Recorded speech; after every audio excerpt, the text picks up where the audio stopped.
in Houston. We're now worldwide. We're working with NASA, ESA, and more to simplify space launch. We use Web3 DLT technologies to bring national security into the forefront of space. So we're doing this by automating the space regulator with industry compliant SaaS, really at the forefront of it. We found that the hidden bottlenecks of space ventures are a lot of inefficiencies in logistics across the sector. There's no secure data room for space operators. We've made that. What we do when we do it in Web3 well is we create ransomware resistant operations. So digitally verifiable documentation across missions, insurance, tracking of parts that now exists with Lunargistics.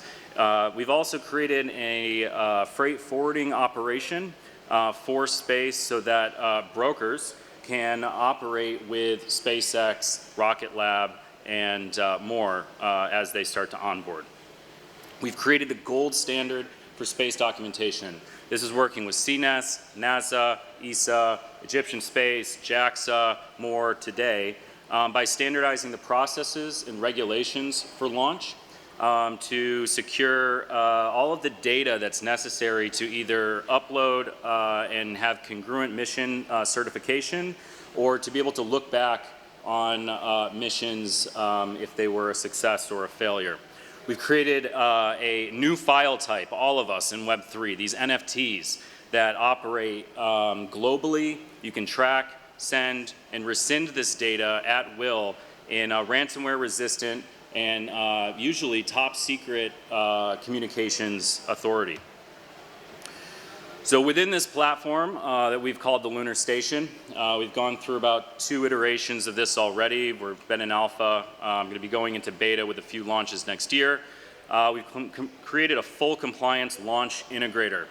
This is reducing launch times in the documentation from 6 to 9 months. What additive manufacturing has done is reduce the time to create the actual mission, the satellite, the rocket, etc., by about 12 months already.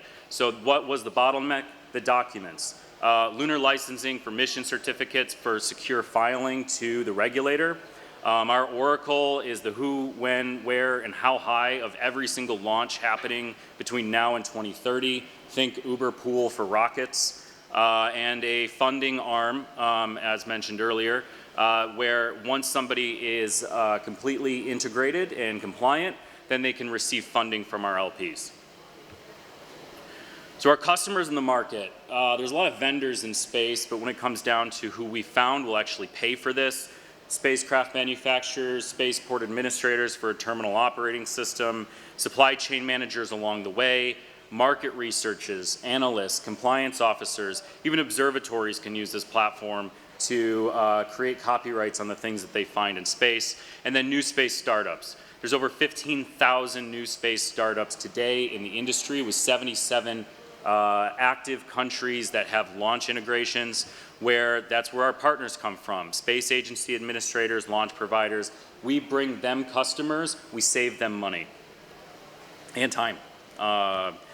Our market competitive analysis is that anybody who tries to send something today will try to send it to space.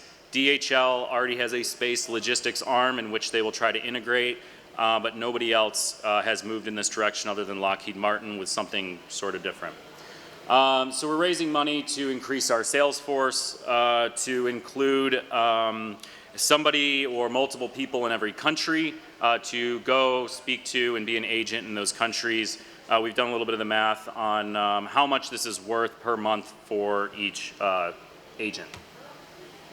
Again, we pressed this yesterday, so we're still doing our team page, but our co-chairs, Rachel Lyons of specializing in human spaceflight, Yasunori Yamazaki, successful exits in the industry, myself as co-founder with Vishal Singh.